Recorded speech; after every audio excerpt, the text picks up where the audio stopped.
Praise the Lord. எனக்கு அன்பான தேவ பிள்ளையே, கர்த்தருடைய ஜனமே, தேவனாகிய கர்த்தர் தாமே உங்கள் ஒவ்வொருவரையும் அவருடைய அன்பின் அகலம், ஆழம், நீளம், உயரம் இன்னதென்பதை அறிந்து அதற்குள்ளே உங்களை ஸ்திரப்படுத்தி நடத்துவாராக.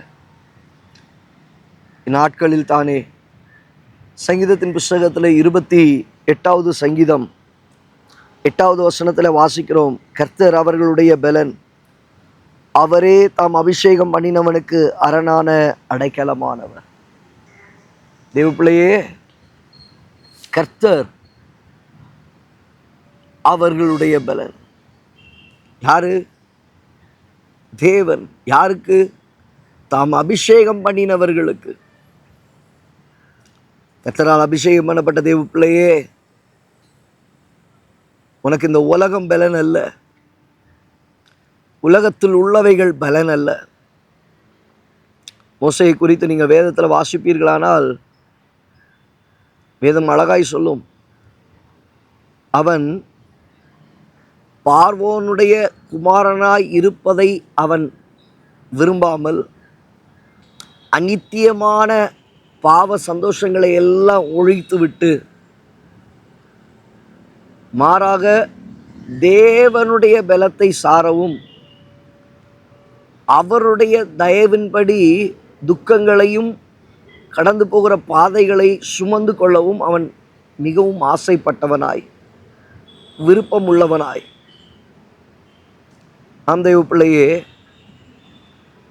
தேவனால் அபிஷேகம் பண்ணப்பட்டவனுக்கு இந்த உலகத்தின் அடைக்கலம் அல்ல, உலகத்தில் உள்ளவைகள் அல்ல, கர்த்தர் அவர்களுடைய பலன். அவரே தாம் அபிஷேகம் பண்ணினவர்களுக்கு உயர்ந்த அடைக்கலமாய் இருக்கிறார். ஆமாம், உயர்ந்த அடைக்கலமாய் இருக்கிறார். உலகத்தில் நம்ம வாழ்க்கையில் எவ்வளவு பணம் சம்பாதித்து வைத்தாலும் சரி, உயர்வுகள் இருந்தாலும் சரி, நம்முடைய குடும்பத்தின் காரியங்கள் பின்புலங்கள் எல்லாம் உறுதியாக இருந்தாலும் சரி, ஒரு அபிஷேகம் பண்ணப்பட்டவனுக்கு இவைகள் அல்ல, இவைகள் அல்ல, அநித்தியத்தின் காரியங்கள் அல்ல, உலகத்தின் ஆசீர்வாதங்கள் அல்ல, இவைகள் எல்லாம் ஒரு நாளிலே மறைந்து போகும் என்பதை கர்த்தரால் அபிஷேகம் பண்ணப்பட்டவன் அறிந்து வைத்திருக்கிறான். கர்த்தரால் அபிஷேகம் பண்ணப்பட்டவனே, கர்த்தரே அவருடைய பலன், கர்த்தரே அவர்களுக்கு உயர்ந்த அடைக்கலமானவர். தாவீது சொன்ன காரியம், நீரே என் பலனும், நீரே என் துருகமும், நீரே எனக்கு உயர்ந்த அடைக்கலமுமாய் இருக்கிறீர். அபிஷேகம் பண்ணப்பட்டவன் சொன்ன வார்த்தை, தேவனால் அபிஷேகம் பண்ணப்பட்ட தேவ பிள்ளையே, நீங்கள் உங்கள் வாயிலிருந்து அந்த வார்த்தை புறப்படுமா? உங்கள் உள்ளத்திலிருந்து அந்த வார்த்தைகள் கடந்து வருமா? கர்த்தர் தான் என்னுடைய பலன், கர்த்தர் தான் எனக்கு உயர்ந்த அடைக்கலம். மோசே சொன்னது போல, ஒரு தாவீது சொன்னது போல, தெய்வ ஜனத்தினுடைய வாழ்க்கையில் கர்த்தர் நமக்கு உயர்ந்த அடைக்கலமாய் இருப்பாராக.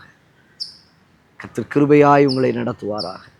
கண்களை பிடிச்சு ஜெபிக்கலாம். நல்ல தகப்பனே, இந்த வார்த்தைகளை கேட்ட உம்முடைய பிள்ளைகளுடைய வாழ்க்கையில் நீரே அவர்களுக்கு பலனாய் உயர்ந்த அடைக்கலமாய் இருப்பீராக. இயேசுவின் நாமத்தில் பிதாவே. அபிஷேகம் பண்ணப்பட்ட தேவ பிள்ளையே, உலகத்தின் பலன் அல்ல, உலகத்தின் காரியங்கள் அல்ல, கர்த்தரே உனக்கு உயர்ந்த அடைக்கலம், அவரே உனக்கு நித்திய பலன். God bless you.